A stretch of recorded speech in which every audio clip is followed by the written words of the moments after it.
জুলাই বিপ্লবের পর শেয়ার বাজারের মূলধন কমেছে ৩৭,০০০ কোটি টাকা, আর এই সময়ে মূল্য সূচক কমেছে ৮০০ পয়েন্ট।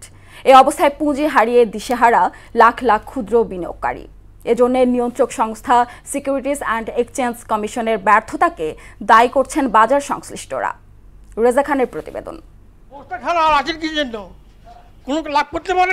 শেখ হাসিনার মতো যেরকম নষ্ট করছে তার দ্বিগুণের দ্বিগুণ নষ্ট করে যাচ্ছে শেয়ার বাজার।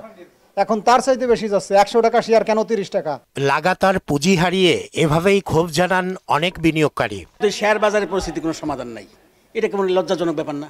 ডক্টর ইউনূস একটা আন্তর্জাতিক খ্যাতি সম্পন্ন লোক, তাই না?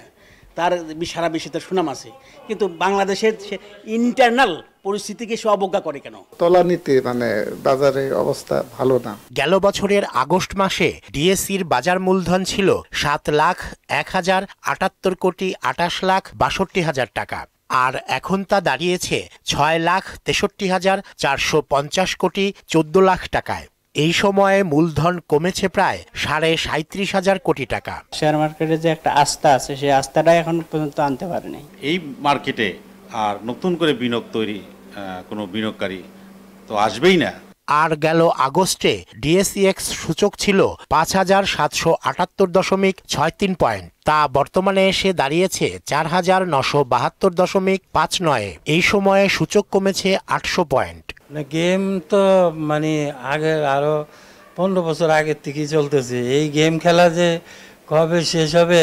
নিয়ন্ত্রক সংস্থার ব্যর্থতায় পুঁজিবাজার ধ্বংসের দ্বারপ্রান্তে এসে পৌঁছেছে বলে জানান ঢাকা স্টক এক্সচেঞ্জের senior vice president Ahmed Rashid Lali. ৮ মাস গত হয়েছে, টাস্ক ফোর্সের উপরে নির্ভর করে এসিসি কোনো কাজ করে নাই। এই ভলিউমে যারা কন্ট্রিবিউট করে সেই সকল অ্যাকাউন্ট ফ্রিজ করে রাখছেন।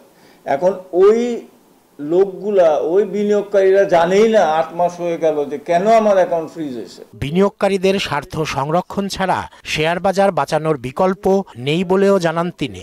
যে বিনিয়োগকারী এই বাজারের মূল চালিকা শক্তি, ওদের চেহারার দিকে তাকানো যায় না। ওরা মরা মানুষের মতো, ইসিজির মতো হয়ে গেছে। রেজা খান, মোহনা সংবাদ, ঢাকা।